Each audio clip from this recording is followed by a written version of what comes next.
never met someone who deserves the day the way that you do. Joseph, it's time to get ready and the spotlight's shining down upon you. Joseph, so be fast, hold firm. I'm on my way, yeah, here it comes. And I'm delivering a wish to you, so get ready, get ready. From every peak and valley they're telling you to get ready, 'cause here it comes. It's on the way. It's a celebration across the nation. Joseph Jaffe is not famous. Me, Tom Arnold, I am very famous. I absolutely like, because it's very true. Like, I hadn't freaking heard of you until I sitting on a Friday night. This is how bad my life is. Listen, fucker, good luck. Good luck with your rebranding. Like anybody knew what the name was before. What was the name? Okay, who gives a shit? That's a good name because it's got your name in it. You can pretend you're humble. You say, I'm not famous. And, which you aren't. So you're just, I mean, anyway, but I hope you get famous doing this. Good luck to you. There was one guy I was dealing with getting a little bit pissy over the kid interrupting the call thing, and I'm like, Cheerio! appreciate it. Oh, I'm sorry. No, please. Yeah. My bad. Please continue. It's very alliterative. They are going to be the ones powering the experiences that every customer has. Preference has power. I'm pretty sure Cato would say to me when I do every show, stop. I think he would. Those peeps are popping. Wait till you get the invoice. Here. I have a question. When's the last time you danced? When's the last time you laughed? Right now. You flew. I don't want to dance with you. When's the last time you flew a kite? Toasted Oreo. Look at you. You are insane. How did I do that? You're How did I do that? insane. You're insane. Well, hello, everybody. How are you? How the hell are you? I forgot to ask my guest, David Dylan Thomas, if profanity was something that upset him. So I hope I didn't upset him or offend him. He's snarling at me right now in the green room. So now he's smiling. I wasn't sure if that was a snarl or a smile. He's just a thumbnail right now. He's this small to me, but he is a giant, and he's going to bedazzle, bamboozle, and hurt your mind. My mind is hurt already in a good way, because we're going to be talking about cognitive bias. My friend Laurie Kuhn is here, and she said, Joe, that is hilarious. I love it. Referring to, no doubt, the beginning of the show. Why not? Life is short. We need to be able to be a little bit self-deprecating at the best of times. Why take everything so seriously? Or, take things seriously, but also be able to laugh at yourself at the best of times and then get back into serious mode. I think we'll do that today. I think this will be a manic depressive type of episode where the highs will be super high and the lows will be super high too. It's just going to be awesome. Something that I'm excited about, of course, is the Alpha Collective, my new project, which will be minting soon. And if you visit alphacollective.xyz and sign up for email updates, minting alerts, you may win a membership pass worth 1 ETH, which for those of you that know what ETH is worth, it's worth less than it was yesterday. That's all I can say. But maybe it will be worth more tomorrow. So go and check it out, alphacollective.xyz. Now I am heading over to Phoenix this weekend, early next week. I will be at the Creator Economy Expo by creators, for creators. And if you're going to be there, man, it will be just fantastic to see you. Bear hugs all round. Laurie, if you come, I will give you a big bear hug too, if you give me permission. But yeah, I mean, I miss you too. We all miss each other. And I have to say, even in this virtual world, in this virtual existence, there is still intimacy, there is still connection, there is still relationship, but nothing beats a cold beer or a glass of wine and a little bit of proximity. Well, I'm going to have virtual wine and proximity with David Dylan Thomas today and Amanda Russell coming in tomorrow. I cannot wait. Still looking to confirm our guest for this Friday on NFT Fridays. I will let you know as soon as I do, but we will be doing a drawing for Tribe X. Tribe X NFT will be finding a new home on Friday. Now, for those of you that have been following my exploits with my creator coin, at the bottom, you can see all the benefits of holding the coin. So that's an important point here. You do not need to actually own, for me to own the coin for you to benefit. You can just own the coin, and that's all. Just hold the coin in order to get certain benefits. So, for example, if you have the fan level, which basically means you hold 10 Jaffe coin, well, a bunch of things happen. Number one, you get free coin right now for the next 53 minutes.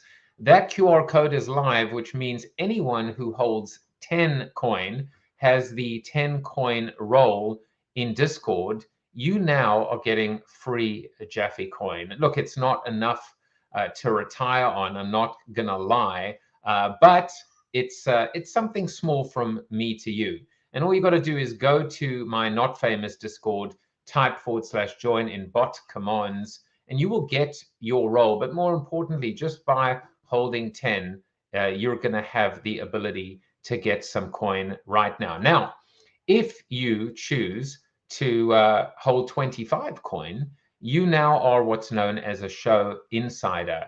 And one of the benefits, there are going to be more, but one of the benefits that I will give to you going to be show notes.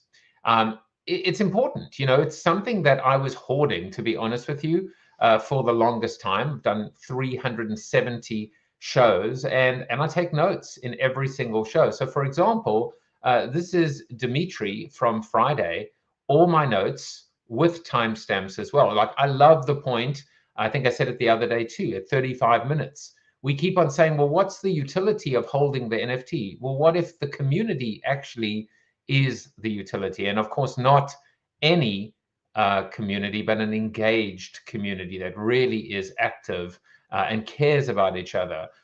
The other thing as well that I really thought was interesting was this idea of feel then deal. When bad things happen to good people, it's important to feel. It's important to have that pain coursing through your veins.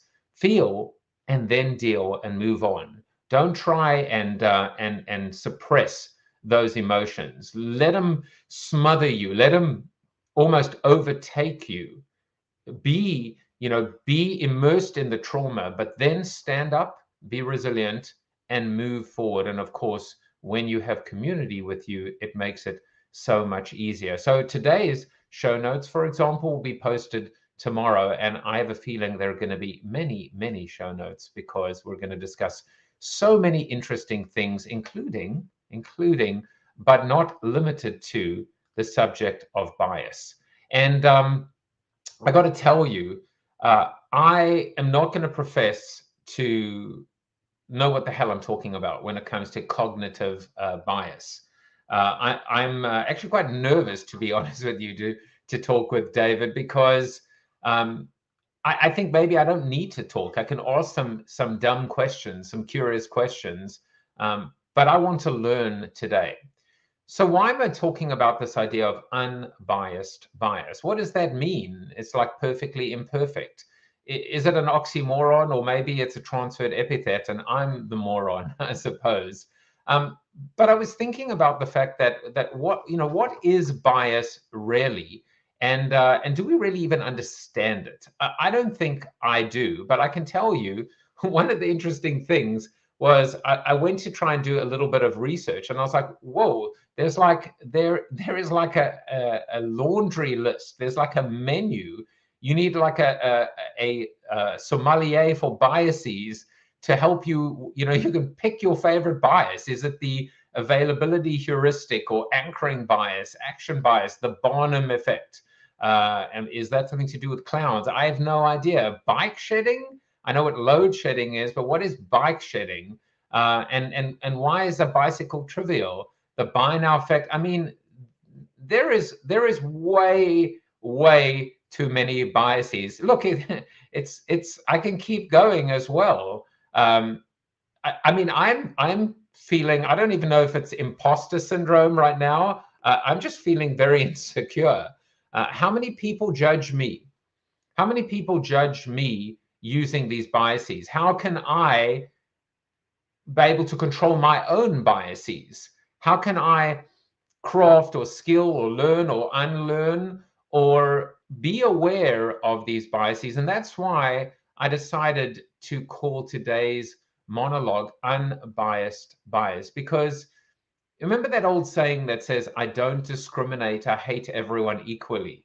Maybe that's the good starting point. When Robin DiAngelo was on the show, her point of view was that we are all racist. Certainly, as you know, as a white man, as a white human, her point of view is you got to all start from that position that we are racist, and we have to push off against that to prove not only that we're not racist, but that we are anti-racist. So we'll stop and pause on that for a second, but think about that for a moment. Can you imagine going in and assuming that your default or starting position is a position of bias? And so it is up to us, maybe, it is incumbent upon ourselves, it is our obligation to eliminate that bias, to come to terms with it, and to actually work harder to lean in to a point where perhaps the slate is clean, the canvas is now blank, and everybody can start to move forward on an equal and the same footing. So those are some of my thoughts. And now we get to have David Dylan Thomas come on the show to basically say, hey, Joe, whatever you just said, completely wrong, but I do appreciate those words. David Dylan Thomas is the author of Design for Cognitive Bias, creator and host of the Cognitive Bias podcast, and has done content strategy and UX consulting for major clients in entertainment, healthcare, publishing, finance, and retail. As the founder and CEO of David Dylan Thomas, LLC, he offers workshops and presentations on inclusive design and the role of bias in decision-making. He is presented at TED NYC, South by Southwest, Confab, an event apart, and more on topics at the intersection of bias, design, and social justice. What a really interesting crossroads or intersection to play at. David Dylan Thomas, welcome to the show. Thanks for having me. I'm thrilled that you're here. By the way, Glenn is here, and he said 6 Jaffe coins from Superfan will do so when I return to the States. So there you go, 6 coins away from becoming a Superfan. What that means, by the way, David, is that as a Superfan, he's going to be able to suggest guests for the show. He is going to be able to come on the show if he chooses to actually ask them a question. And I'm going to start doing monthly Zooms now with Superfans to talk about how the show can grow, how we can grow the show together. And also, you know, for anyone that has their own show, I will give them some advice and, you know, some tips, tools, tricks in terms of what's worked for me and what hasn't. So anyway, Glenn, good luck with that purchase. And remember, you hold the coins and you benefit. So, but enough about me. Let's talk about you, David Dylan Thomas. I'm intrigued by you, very much so. Can I tell you why? Go for it. Well, there are many reasons. For example, you know, I think about people that go by 3 names, right? David Dylan Thomas. And I learned a couple of things, and you can tell me whether these things are completely true or not. So first of all, whenever anyone is wanted by the FBI for some reason, which is, I'm not saying you're wanted by the FBI, they always have 3 names. And I never understood why. And I think I understand why now. It's so that they don't get confused with, it's not that sociopaths or whatever, again, not calling you that, have 3 names. It's just most people do have 3 names. So that's the reason, right? Why people will go by three names, or why they'll be referred to by three names. Yeah. So your John Wayne Gacy's, your Lee Harvey Oswald, right? I need to put it out there that way so that you're not getting Lee Oswald in Kansas, who had nothing to do with anything, getting hauled in. Yeah, he's not coming on the show anytime soon. Lee Oswald, by the way. The funny part of that is, though, that my real legal name is David Thomas. I added the Dylan later in life when I realized that there are a million David Thomases in the world, most of them more famous than me. So if you look me up on Google and if you just Google David Thomas, you will not find me. But if you Google David Dylan Thomas, okay. And it's like lyrical, right? I like Dylan Thomas, the poet, like it all kind of, the DDT becomes the initials, right? That all kind of flows together nicely. But yes, you are correct. When someone has done something very bad, they usually use their middle name so that everyone else with that same first and last name doesn't get hauled in by the cops. I'm actually thinking that, as a parent, it's too late for me now in terms of, I'm not intending on having any more children anytime soon, at least that I'll admit to. But maybe parents should be more creative with the middle name, that they give their child, maybe like a Balthazar or something exotic, so that if ever they are wanted, at least by the FBI, someone will be like, you know what, they did some bad things, but what a great middle name. So I have to tell you that I slightly disagree with you, because I did look for you and found out that, in fact, you are famous and you were the first name to come up when I searched for Dave Thomas. You are, in fact, you are the founder of Wendy. So yeah, I try to keep that on the down low, but that was how I funded my way through college. College ain't cheap, man. And I'll tell you something. And by the way, hi to Candid, who is watching on Twitch right now. Just as I was doing my extensive, heady research, I found out who the real Wendy is. That's Wendy with her. What are they called? The ponytails, I guess we used to call them. Pigtails, yeah. Pigtails. So that's Wendy, and that is the fake Dave Thomas, the real Dave Thomas. Yeah, we hired him because we figured, some old white guy might be more palatable to consumers. No, for real though, I once went to a Wendy's and tried to get a free cheeseburger. Like I showed them my driver's license. Like, I'm David Thomas. I own this place. Can I? And they just sort of froze, and I was like, it's okay. It's fine. I'll pay for the cheeseburger. Because maybe you were in Pennsylvania. A little bit of an inside joke. People are watching right now from I don't know, Paris, and going, what? I don't get it. Well, maybe you'll get this. Maybe you'll get some fun facts about Dave Thomas. What we've found out is that he's not, in fact, the founder of Wendy's, but he did, in fact, win a breakdancing contest. So there's there is so much to you. You're breakdancing. Do you ever breakdance whilst giving a keynote on cognitive bias? And I should, and I should charge more. It's sort of like, for this much, you get my talk. For this much, you get me to actually do a little breakdancing routine after. I only won that contest because all the other contestants didn't know any breakdancing moves, and I knew one breakdancing move. So it was the glory of attrition that got me through that. The glory of attrition. I mean, there's something there, which is this idea of being able to, I don't know if it's fake it till you make it, but it's this idea of just be able to participate with one skill and even be mediocre at it. And sometimes it's enough, so I guess maybe tend to over engineer and overthink and try and master everything. But in actual fact, you were able to go in with almost the bare minimum and actually win. And there's something kind of, there's something really uplifting about that. Yeah. And it's funny, like as you describe that, I think the flip side of that is the sort of, mediocre white dude who will go up for job positions, even though they don't fill half the requirements. So there's a thing in cognitive bias where typically women won't even try for roles where they don't fill all the requirements. Whereas dudes, generally speaking, even if they fill 2 or 3, they're like, I'll go for it. And there's a whole lot of history wrapped up in that. But it is a similar, like in a weird way, I was benefiting from the whole idea of, well, you only know one breakdancing move, but maybe, just maybe, everyone else in the hiring pool knows 0 and they're just faking it. So try anyway. But there still is. I mean, what a great way to bring it back, because I guess what that speaks to at the end of the day is confidence, self-confidence, which is what is good enough. There is no such thing as good enough, because it's a moving target. You'll never be good enough. You'll never be perfect. You'll never master all the skills.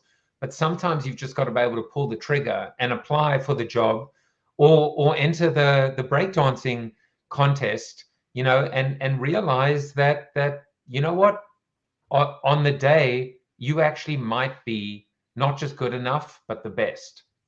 Yeah, and I was talking to a friend the other day who, said she doesn't suffer from imposter syndrome, but she knows people who do. And the reason she doesn't, she thinks, is that she kind of grew up with an awareness that no one knows what they're doing. Right? She kind of saw behind the veil fairly early. I remember as a kid thinking adults had it all figured out. And I forget exactly at what age it occurred to me, oh, wow, everybody's just making it up as they go along. Like, expertise is a very sliding scale. Like, even when I wrote my book about cognitive bias, I am not a social scientist. I do not have a degree. I basically had the same experience you did of looking up cognitive bias, seeing a giant long list, getting intimidated, and deciding I'm just going to look one up a day. And the next day, look up the next one and the next one. Eventually became the guy who wouldn't shut up about cognitive bias. And my friends were like, please, Dave, just get a podcast. So that's how I got my podcast. But I wrote my book, and I, had occasion to be around actual social scientists and was waiting for them to call me out and be like, you don't know what you're talking about. But most of them were like, oh yeah, you basically know what I know, but you aren't in high debt. It's like, so there is a degree to which, as you get older, you hopefully at least start to realize, oh wait, everybody is making it up as they go along. And this includes like high-ranking officials, and which on the one hand is kind of scary, but on the other hand, it's kind of empowering, because it's like, okay, I probably have something to contribute here. I may not know as much about your particular field of expertise, and I certainly don't know as much about your lived experience, but it doesn't diminish my lived experience and what I can bring to the table.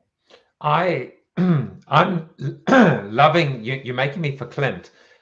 I'm loving this conversation so much, because, and it actually segues into one of your other interesting fun facts, which is you've written over 100 songs. Well, this and the fact that you also are a massive Doctor Who fan, but we won't get into the Doctor Who stuff. Let's go into this idea of being a writer, right? You've written books, you've written songs, and I'm going to ask you a question about this in a minute, but here's the thing. I already know your next two books.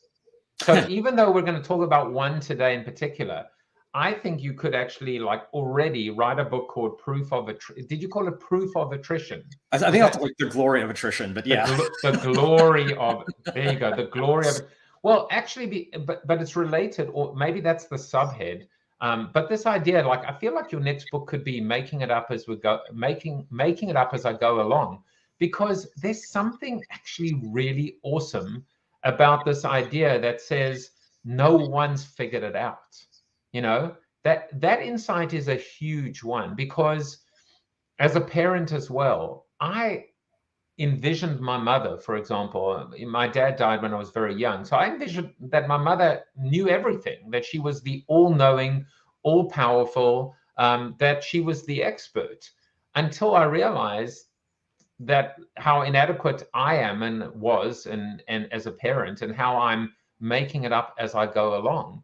And I think that could be true, whether you're in Web3, whether you're writing a book on design for cognitive bias. But there's something there, and I just want to say that should you ever write that book, I will be the first person to buy it. Well, I appreciate that, and I think there's something. I think that is actually the core lesson, even of my current book, is this idea of we do not know as much as we think we do. Nobody knows as much as they think they do, and our brains are very good at fooling us into thinking we got it all figured out. But what you do with the knowledge that you don't have it all figured out, and that's okay, you can kind of go one or two ways. That one is that sort of mediocre white guy, ascending piece I talk about of well, I know I don't know what's going on, but I'm just going to forge ahead and just do it. Let's just break it and everything will be fine, right? And end up causing a lot of harm, versus taking that same starting point of I don't have it all figured out and say, but maybe they do, or maybe this person does. And maybe if all of us get together, we'll build something. And if all of us get together and build something, especially if all of us includes folks who are usually the targets of that harm, we'll build something that's more helpful and less harmful. And that's the direction, that's where I want to direct that kind of, I don't know what's going on energy into, well, let's get other people in, and maybe between the 10 of us or the 20 of us, we can know what's going on, or at least know a little more and do something more helpful and less harmful. The mediocre white guy does harm to the mediocre white gal, to use that analogy, and certainly someone who's not white, who either might be mediocre or worse, actually is certainly better than mediocre. All the people that are either being shut out or don't have the confidence or the ability or the belief to apply. But let me flip it on its head for a second, and let me ask you two questions. Number one, does the mediocre white guy know that he's mediocre? And second of all, if you are aware of the fact that you are a mediocre white guy, should you not apply? Should you be able to have that awareness or self-awareness to pull back and actually have that that, I don't know if it's humility or it's self-awareness, to be able to say, you know what, I'm just not, like, I'm going to sit this one out. And we're not necessarily talking about, we could be about applying for a job, because you know what, I mean, who's to say one person shouldn't be able to apply for a job or get a job?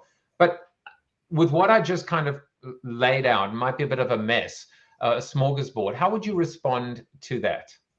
So I'm glad you brought this up, because I think this kind of gets at the heart of one of the things I mentioned earlier in correspondence, which is this notion of design justice. And there's a tension between justice and fairness, right? Because to your point, no one shouldn't be allowed to apply for a job. And that's an argument to fairness, right? We want a fair world. Everyone has the same shot at all the same things. Justice as a concept introduces history. Well, yeah, everyone should get a shot, but historically everyone hasn't gotten a shot. And if you give everyone a shot now, that still isn't going to make up for the fact that all these people, for example, don't have as much money, don't have as much education, right? Historically, all these inequities build up. So we're not all starting at the same starting line, really, right? So you have to start asking questions like, hey, do I not apply for that because maybe I'm taking the spot of someone else who historically has never had that shot, right? So I think that is a very real tension. To go to your first question, does the mediocre white guy know they're mediocre? Probably not, because none of us know what we are in relation to other people, especially if we're in a privileged position. If I talk to people who know really, really rich people, and you will hear story after story after story of things like complain to them, oh yeah, my car broke down. Oh, why don't you just buy a new car? Right? Like, just all these sort of like stories, like they literally not comprehending someone who doesn't have access to the same things they do. That is far more common than I think we like to think. Like, it seems like a satire, but it's very real. So I think on average, the person who benefits from privilege, like privilege's greatest trick is making you think it doesn't exist, especially if you're the beneficiary of it. And I can say, as a man, I have benefited from things that until I've talked to some women, didn't realize I was benefiting from. And it's like, oh, wait, you have to check the back of your car when you get in it? What? Right? So generally speaking, no, I think privilege is great at hiding itself. And it's more likely than not that mediocre white guy has no idea what mediocre even is. I think that might be your next book as well, The Mediocre White Guy, reflections from. I went out and spoke to 100 mediocre white guys, and here's what I found out. But it's interesting. It also seems like it made me think of The Usual Suspects, right? The devil's greatest trick was convincing you that he didn't exist.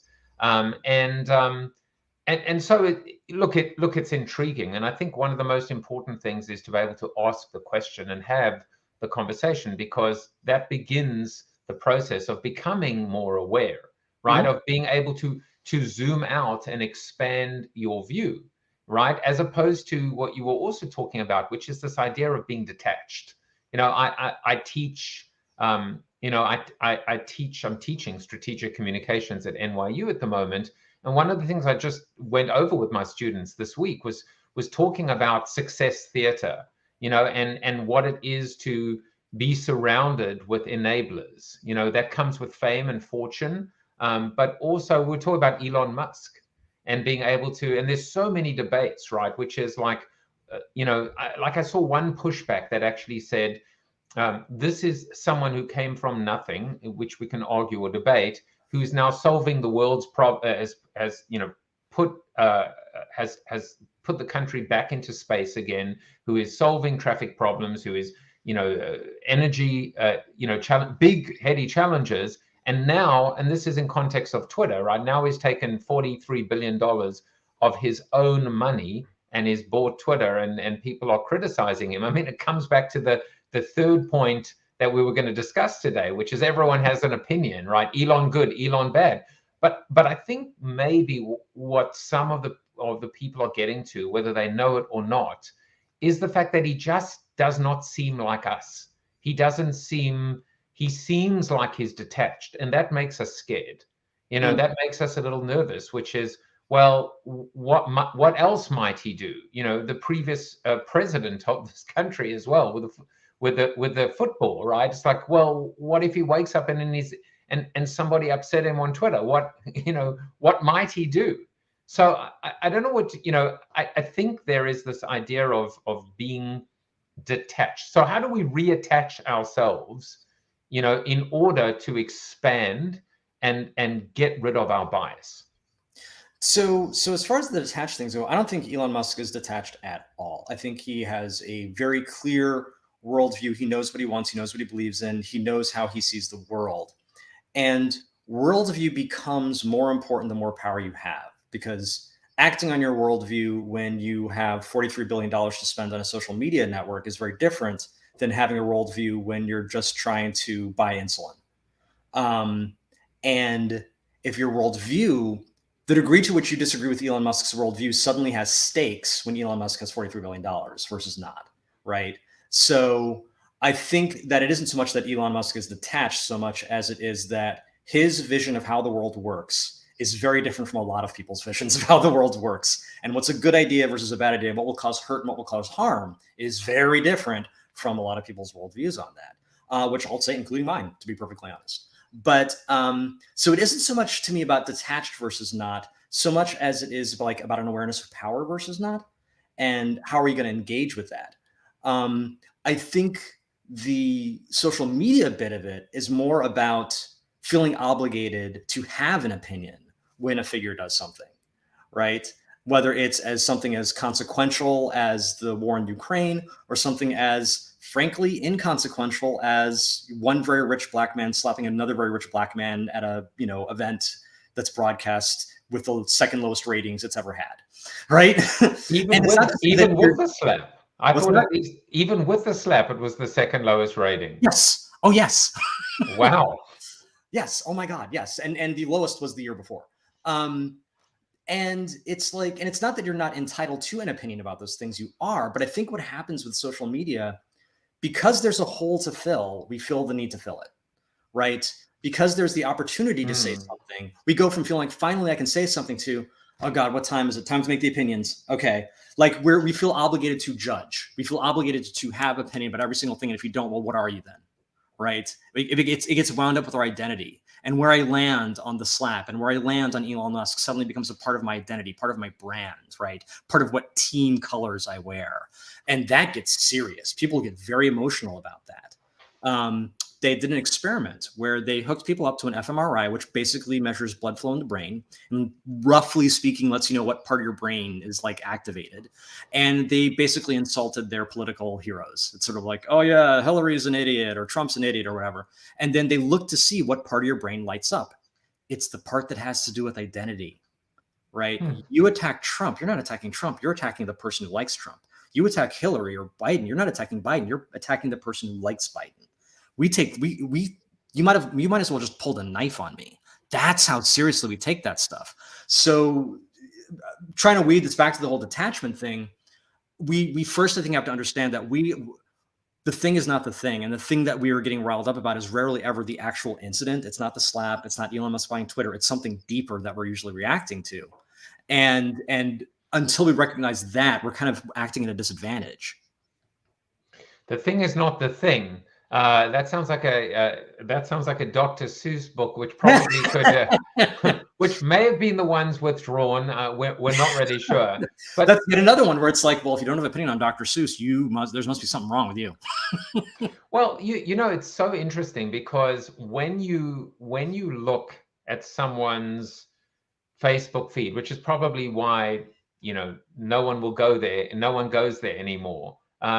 Everyone has to weigh in with an opinion, and it drives me crazy. It drives me crazy that and someone has to be, you know, someone has to be the contrarian. Someone has to slightly have a different point of view. Even if you started off by saying, I don't want this post to be political, and you say something and then everybody weighs in, and you're right, it's actually about identity. I wanted to show this because this is something that that you tweeted, and you said, oh, and while we're on the topic, Marcus Aurelius, and how do you even pronounce it? I say pond, but like it is not meant to be spoken.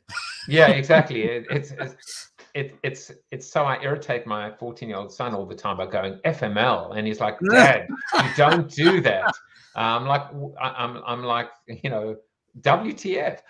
But here is a little bit of Marcus Aurelius, who was not one of the original purchasers, right? He didn't put in a bid.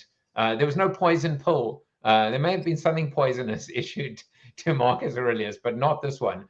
So what are your thoughts on, I mean, this basically just echoes your point, right? Yeah, and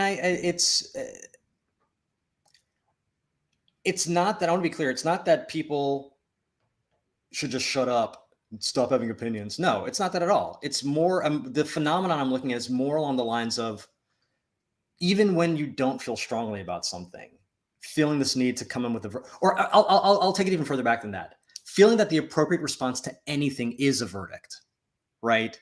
That if something happens, you immediately must go to a position of, I am pro this or I am con this. And the slap is a perfect example. I was watching it real time on Twitter and watching people's reactions and how quickly it became about divided camps. It became about new information. It became about, and there was even someone tweeted something like, maybe they're both the bad guy. And I kind of replied, this is America. You got to pick a side, right? but that our response to a thing is to judge the thing to the point where we think that's the only appropriate response. And the idea of understanding a thing, right, as a different response, a potential response, like, gets thrown out the window. Like, it doesn't even, not even thrown out the window. It's never even on the table. It's just a thing has happened. I must judge it. Like, that knee-jerk reaction, that's the thing I'm really kind of critiquing, because I think there is the opportunity to understand a thing. And I think even when I say that, it's sort of like understanding, I think, is seen as consenting or approving the thing. And it's not. It's just trying to understand it. But we've become so militarized in our reaction to things that even trying to understand a thing is seen as, oh, well, you're sympathizing with the thing, or you're trying to say the thing is okay. It's like, I'm just trying to understand it. So that, I think, is the thing that and I think there are ways in which design encourages that. Like, if you think about how Twitter is built, Facebook, it's built to have binary reactions or one-dimensional reactions, even the little emojis, right? Like, they're sort of meant to be thumbs up, thumbs down, and that's it, right? So I think, and I talk about this in the book, and I give a whole talk about this, that there are alternative ways of approaching design to encourage more nuanced approaches to things. But the whole idea of the hot take, I've got to have a hot take on this. It's like, well, I like oxygen. Fuck oxygen. My hot take is on oxygen. It's terrible. And it's just sort of like, what? But to just call it out, that gets more engagement, and that, at least the theory is, that improves ad sales. So please tell me how terrible oxygen is, because that'll get my numbers up. Yeah, Ron DeSantis says oxygen is good. Therefore, we need to find a post-oxygen world. So it's like, I was jotting down a bunch of thoughts, and the word that seemed to connect them all was humility. So, for example, I was writing down, pick your battles, or decide you don't need to weigh in. You don't need to weigh in for everything. It's almost like it's the person in the room, or the person in a conference room, who doesn't say anything, but when they speak, everybody listens and pays attention. And it's not because they're the boss. It's because when they talk, people know that substance is about to ensue. Or maybe it's the ability to say, you know what, actually, I don't have an opinion about that. I really don't. I don't know if it's not apathy, which is to say, actually, I really don't give a shit. Like, I mean, like, I don't need to tell you if it's not a divorce. I don't need to tell you if I'm team Rock or team Smith. It's like, it's just, basically the big loser was someone else, right? Or how about, or just this idea of being able to say, I don't know. Like, every time when someone expects you to have, to ask you something, like, why do we feel compelled to have to give the answer or the verdict? So it's not even, I don't have an opinion. It's like, I don't know the answer. This is not my field of expertise. So like, maybe that's what's missing. Is humility what's missing? I think it's a big part of it. I think there is a more fundamental, and like, I feel compelled to say here, I don't know. I think that's a perfectly legit answer to that question. I can tell you my suspicions, and my suspicions are that we live, and I say we here, I'm here in America, right? And this is, where I live. And in America, at least, and I think in a lot of Western societies, there is a fundamental default to a very hyper-aggressive, masculine worldview, the rugged individual. And the rugged individual always knows exactly what to do, no messing around, conquers, dominates, gets what he wants, is visibly successful, accumulates wealth, right? And doesn't take no for an answer, just very hyper aggro, and is not vulnerable. Vulnerability is not something that they're allowed to show, that they're rewarded for showing, they're punished for showing it. And it points to them being vulnerable. There's a reason that the far right uses the term cuck as an insult, because it is a masculine directed, you are a cuckold, someone is sleeping with your wife, right? That's a very patriarchal, sexist kind of insult that says that you are not the true virtuous man, right? There's no room for vulnerability in that paradigm. There's no room for humility in that paradigm.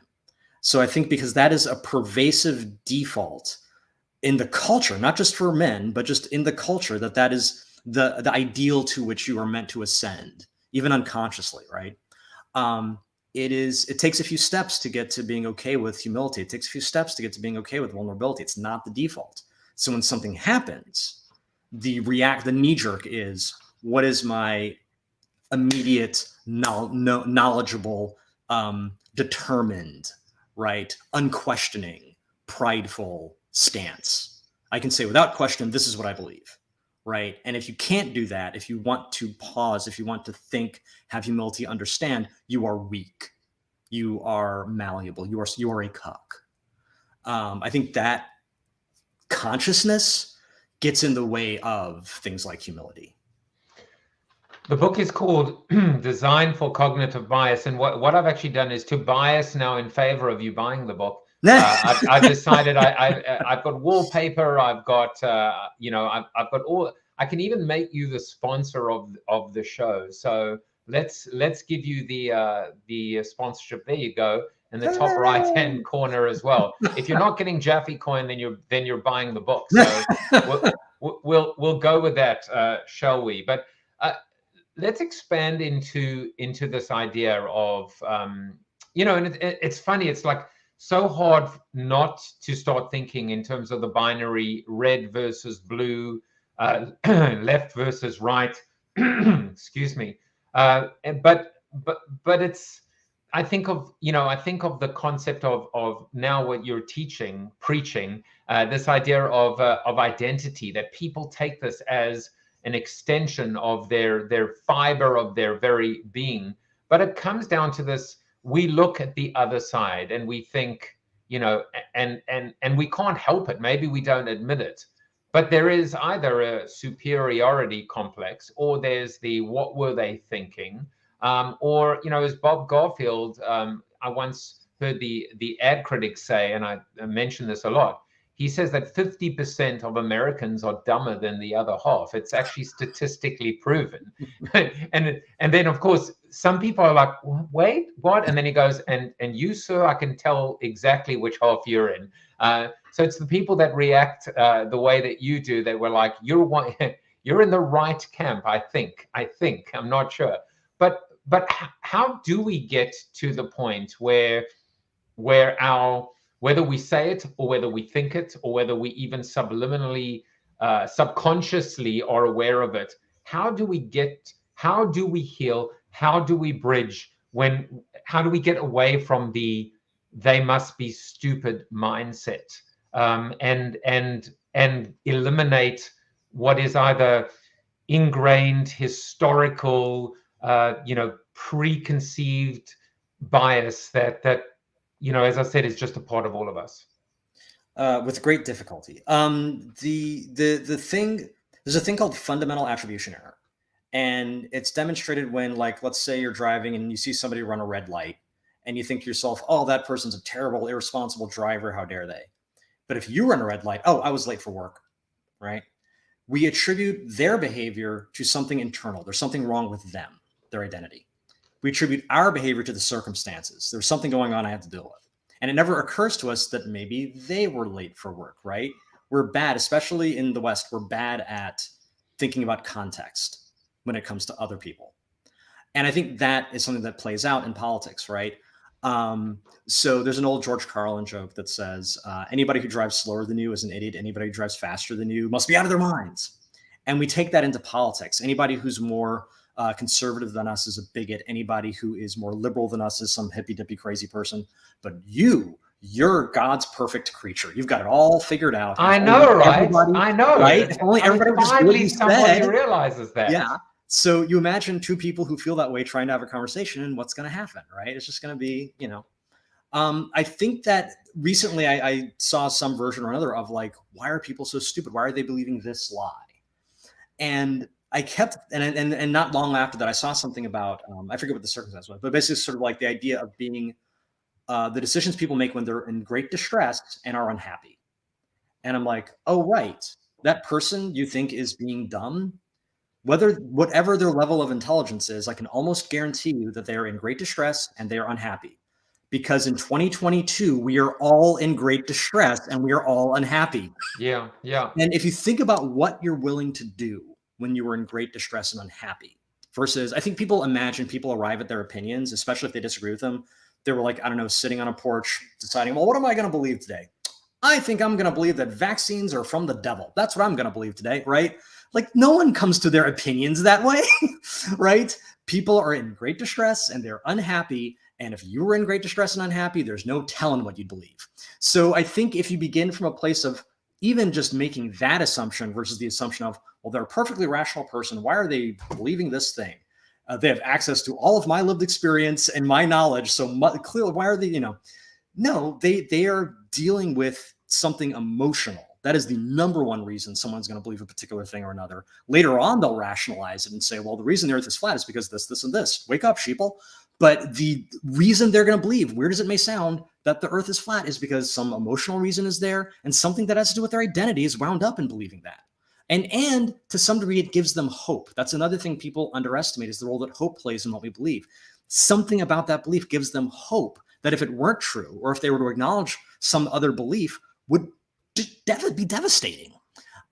So that context, I think, is a more helpful context to start from when we're trying to understand, why does that person believe that? Why do they act that way? Than just sort of a black and white, well, if they're stupid, they're going to do this. And if they're smart, they're going to be like me. So I want to press on that just for a moment, because that really connects with me. And I certainly, as a parent, try and teach that to my kids. The problem, and I'll just, get to the punchline quickly, is I'm not always the best at taking my own advice. But I say to them, when somebody acts rude, when somebody cuts you off, that same example, they're having a bad day, because our default position is good. We are good. We are good. We want to be good. We don't want conflict. That's not what gets us off. But what if we do? So I guess there are two parts. One is how do we take our own advice? How do we teach ourselves every single time someone is rude to us, it is because they're having a really, really bad day and there's something more than meets the eye. And then the little caveat or the little asterisk there is, what actually if they're just a bad person, or they're just a rude person, or they're just a meanie? So there's a couple things there. The training your mind to not default to everyone is evil is practice. And I think it helps. I think there's several things that have helped me. I'll put it this way. Therapy has helped. I personally suffer from clinical depression, so medicine has helped. It has also helped to get good at listening. Best piece of advice I ever got was it is impossible to listen and react at the same time. So if you really focus on listening and just taking in versus trying to jump to a reaction right away, you are less likely to jump to a reaction because you're not spending that time jumping to a reaction. You're spending that time actually hearing what's going on, taking in all of the cues, visual, what's going on in the room, all of that stuff, right? And then just exposing yourself to different forms of media that aren't based on narratives that are all about reacting, for example, right? Oh, and meditation. Meditation is fantastic because meditation, especially mindful meditation, is all about stopping and just being aware that you're thinking. It's not about not thinking or emptying your mind. That's impossible. It's about stopping and becoming aware of a thought and being like, oh, I see that. That's a thought. Okay, who's next, right? And just that slows down your thinking, makes you less susceptible to bias, because bias is frankly what happens when you think too fast. And sort of, again, makes you more aware of those things. So you're not immediately jumping to this. You're not deciding if they're a good or a bad person. You're just sort of saying, oh, tension is happening. Okay, I recognize that. Okay, I see that. I'm not going to judge it. It's not my job to judge it. I'm just going to observe it, right? So all those habits, and it is a habit. It's like working out. You got to just build the muscle. So it takes time. The whole fundamental good or bad person thing, that I question. I've come to question that in therapy because I was applying it to myself. I was making every interaction about whether or not I was a good or bad person, which basically meant I was outsourcing my self-worth to other people, which is a terrible idea. They are not qualified for it, and I guarantee you they don't have your best interest at heart if they do it. So it became more about saying, hey, not am I a good or bad person, or are there good and bad people, so much as what are my values? What do I believe in? Right? And am I getting, and in this moment, am I closer or further away from those values, right? So if I believe in creativity and curiosity and compassion at any given moment, how close am I to living those values? Not binary, I am good or bad right now. And I find that, again, if you think about the worst people in history and try to use a cause and effect kind of mentality around their behavior versus at their core, they were somehow born with the evil switch, this doll is set to evil. You find that, yeah, Hitler's dad nearly beat him to death. Not a lot of people are going to come out of that. Some people come out of that and they don't want to kill anybody. Some people come out of that and they want to kill some people. It's more, like I said, it's more about understanding than judging, which is not to say that people should just be allowed to do whatever harm they want as long as they understand them. No. Stop the harm. That's like rule number one. First, do no harm. Like, put the fire out. We're not going to put the fire and let it burn down the building. No. Put out the fire. But if you don't understand the fire, it's going to happen again. Yeah, and it's if we've learned anything about history, is that history repeats itself, and we're really bad at learning those lessons. I want to pull up today's quote, which I found for you, which is, it is an acknowledged fact that we perceive errors in the work of others more readily than in our own. So I guess maybe the corollary of this was, again, I've tried to get him on the show like Marcus Aurelius. This is Leonardo da Vinci. Doesn't return my emails. He doesn't, I've slid into his DMs, but he doesn't respond. But I think it does speak to the idea of bias, and maybe, the corollary is there's so many, right? When you point a finger, it goes around the world and points back at you. Look, you've got to be able to look at yourself in the mirror, and everything begins with yourself, inside yourself, before you can judge others. But there was that. And then I also wanted to, today is Wellness Wednesday. It is a day when we do think about mental health and self-care. And we have a correspondent, an amazing correspondent in the form of Whitney Lauritsen. This is her vignette for today. So we'll watch it. And then I want to go back to still the very first topic, which is this idea of bias in design, because that to me was just fascinating. I'd never thought that there could be, and of course there is. So here's Whitney. One big part of our well-being is connecting with other people. And when we have opportunities to do this in person, it can feel really powerful. It can really nourish us. There are a lot of events starting to happen again, such as CEX in Phoenix, which I'm attending along with Jaffe and a few other people from this show.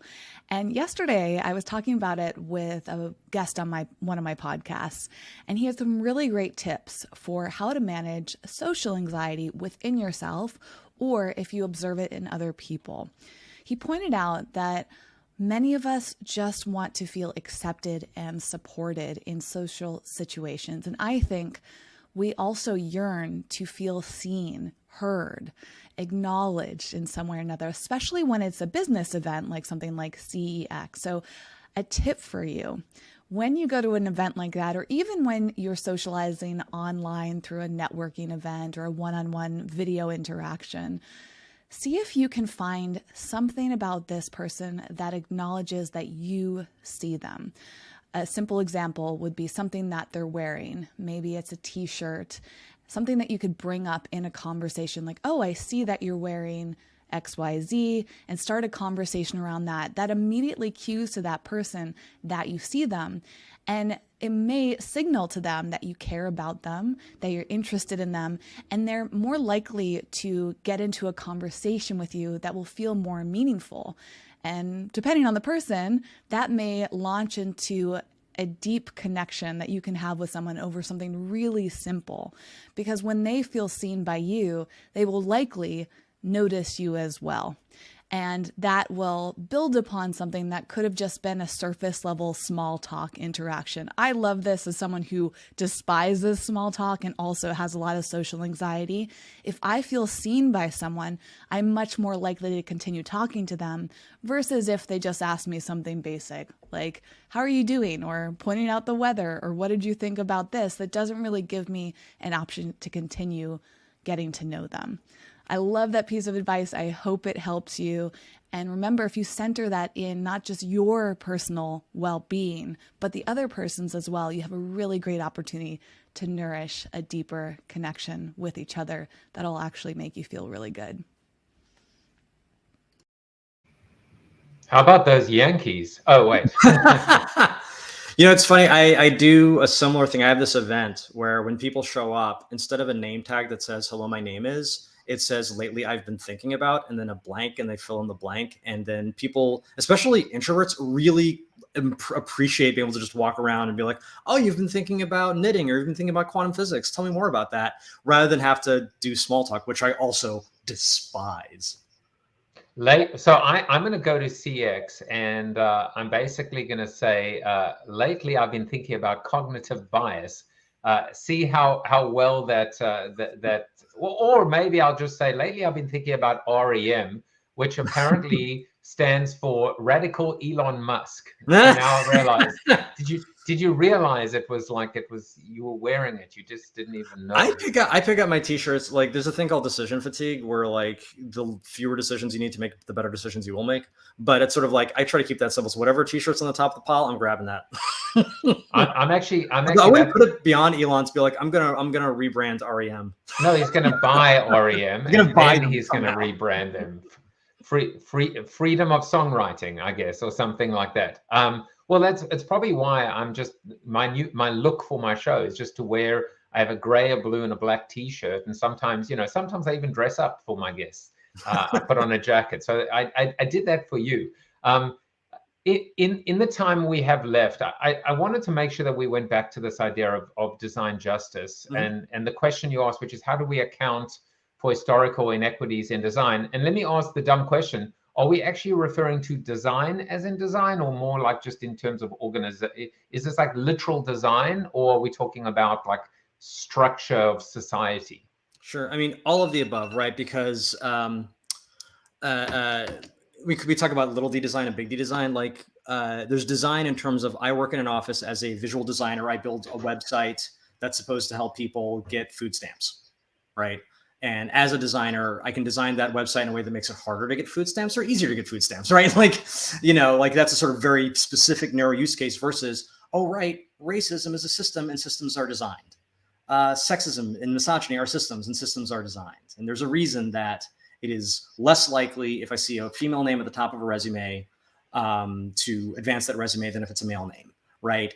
And that has been shown in, like, not me personally, but like people.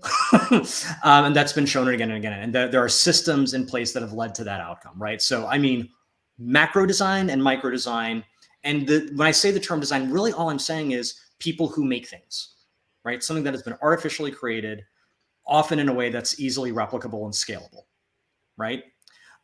So we can talk about NFTs or cryptocurrency. There's ways to design that favor the rich and powerful, and there's ways to design that favor people who are historically oppressed. And that is a fight that is going on right now. Blockchain, there's ways to use that. Like any new technology, any new thing, or very, very old things, they are all designed things. They're all made things. And the biases the people designing it have will, left unfettered, find their way into those things. Which is why what I advocate for in the book and when I go out and talk is make sure that when you're designing things, you have processes in place that are kind of like ethical QA that allow you to say, okay, well, who's going to be impacted by this thing I'm making? Especially who has no power, right, or say in how this thing is being designed, and that is going to be impacted by this thing. And how do I give them more say? Because they have to live with what I make. And I think just carrying that and sitting with that as a designer, or again, anybody who makes anything, can make us better designers, more ethical designers, and make the world a better place, not to put too fine a point on it. The book is called Design for Cognitive Bias. And in this particular case, I'm not even going to be subtle about it. I'm going to be very, very explicit, which is if you are not convinced to buy this book, the only question I have is, will mortals like us, stupid people like me, will we be able to understand this book? Because this was, I feel like, almost like a masterclass, and I appreciate the insight. Hopefully, it wasn't small talk for you. I love talking about this shit. I love that. I did not expect that. I must say, I expected something profound that Marcus Aurelius or Leonardo da Vinci would have said, and it's like, man, I love this shit. You know. I will bet you they said that and then they just took out the shit when they like wrote down the quote. But Marcus, I was like, y'all don't have to have opinions about every fucking thing. And then like, let me write that a little bit more eloquent for the ages. And Leonardo was like, I'm just going to spell it SH1T. So you have seen the many faces and the multifaceted, multi-talented David Dylan Thomas. He is not, as far as I'm aware, wanted by any abbreviated acronym government body, but he has been thinking about you and things lately. Please go and subscribe to his new podcast called Lately I've Been Thinking About. I think I'm going to try that with my name tag this weekend. You can obviously... New episode drops Friday. Huh? New episode drops Friday. It's the season's actually beginning on Friday. So, and I am about to subscribe. Hire David Dylan Thomas for talks and workshop about inclusive design. Make design justicey again. I'm kidding. But I'm using that. That is fantastic. Get a nice cap with multicolored, like rainbow colored. Make design justicey again. Oh, I'm also going to borrow bias sommelier. That's going on my card now. Maybe I'm going to charge you then. There you go. Sommelier. No, it's true, but you need a menu. It's like it almost feels like a Monty Python skit. Hello, and you will be which bias would you like today? We have a special on heuristic availability heuristic. It's very nice and very rich. I'm a big Monty Python fan. Look, I told you we went from the sublime over there to the ridiculous over here. But if you want to also follow his musings, I have no idea, by the way, why your Twitter is called Movie Pundit. We didn't even get into I'm a filmmaker and I love movies. Like we didn't even get to that part. But so you're gonna have to come back. Twitter, like I was like, oh, I'm big into movies, and David Dylan Thomas is taken for some reason.